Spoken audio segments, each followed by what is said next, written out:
Islam originated in the arid expanses of the Arabian Desert.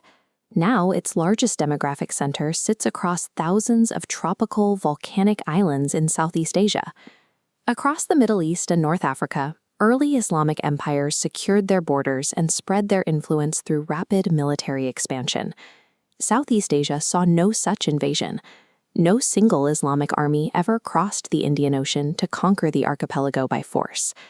This shift in the region's spiritual and political landscape was achieved through centuries of soft power, economic trade, and deliberate cultural compromise. As this map shows, maritime trade routes connected India, China, and the Middle East to the Indonesian archipelago. Muslim merchants and Sufi mystics traveled these routes, settling in coastal trade hubs where they built relationships and established local communities. This maritime expansion heavily involved Chinese Muslim networks. Admiral Zhang He, leading the massive Ming treasure fleets, left a lasting architectural and cultural footprint across the region. Zhang He and his fleets actively supported and protected early coastal Muslim enclaves, many of which followed the Hanafi school of jurisprudence and assimilated with the local populations. The faith embedded itself as a fluid, integrated component of global commerce and diaspora. Before the widespread adoption of Islam, the Javanese landscape was dominated by powerful Hindu-Buddhist empires and deep-rooted animist traditions. To introduce a monotheistic faith into this environment, a group of Sufi missionaries known as the Wali Sanga, the Nine Saints, operated as cultural synthesizers rather than orthodox disruptors. They utilized existing indigenous art forms, like wayang kulit shadow puppetry, to translate Islamic moral concepts into the local vernacular. Character archetypes from Hindu Javanese epics were subtly rewritten so that their narratives embodied Islamic virtues and monotheistic principles.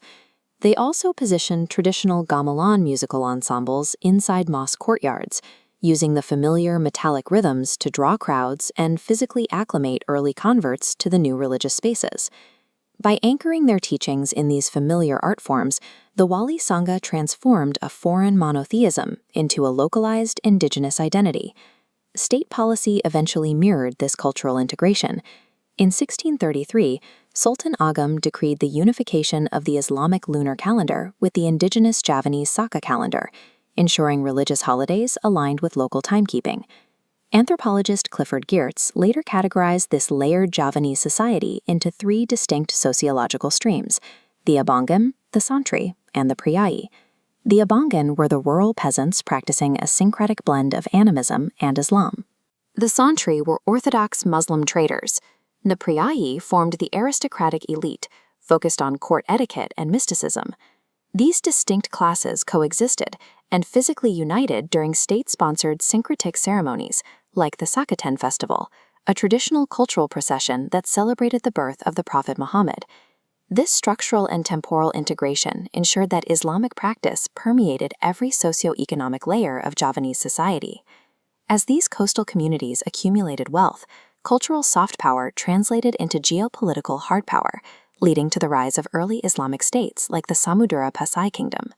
The political gravity soon shifted south to the island of Java, coinciding with the decline of the Hindu-Buddhist Majapahit Empire and the founding of the Demak Sultanate. Demak expanded its borders, consolidating Islamic political control across Java's northern coast and establishing monumental religious architecture that synthesized indigenous roof styles with new state power. Through the rise of these coastal sultanates, Islam evolved from the minority faith of foreign merchants into the primary engine of empire building across the archipelago. The arrival of the Dutch colonial empire brought systemic economic exploitation, imposing a rigid hierarchy and a commodity-driven plantation economy on the local population. Faced with colonial subjugation, the unified religious identity of the archipelago manifested in localized anti-colonial frictions, like the Aceh and Padri Wars, where faith provided a rallying cry for armed resistance. Colonial oppression forced the culture to adapt. The religion that had integrated through peaceful synthesis evolved into a hardened ideology of resistance. By the 1920s and 30s, this resistance matured into the Pergerakan, a movement of anti-colonial activists. These activists developed a specific political synthesis, combining Marxist critiques of capitalism and imperialism with Islamic principles of social egalitarianism.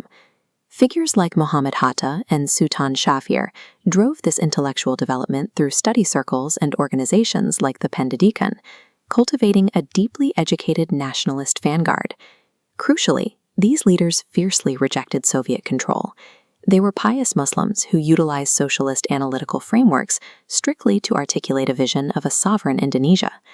This synthesis of faith and economic analysis provided the intellectual and moral framework required to dismantle the Dutch Empire.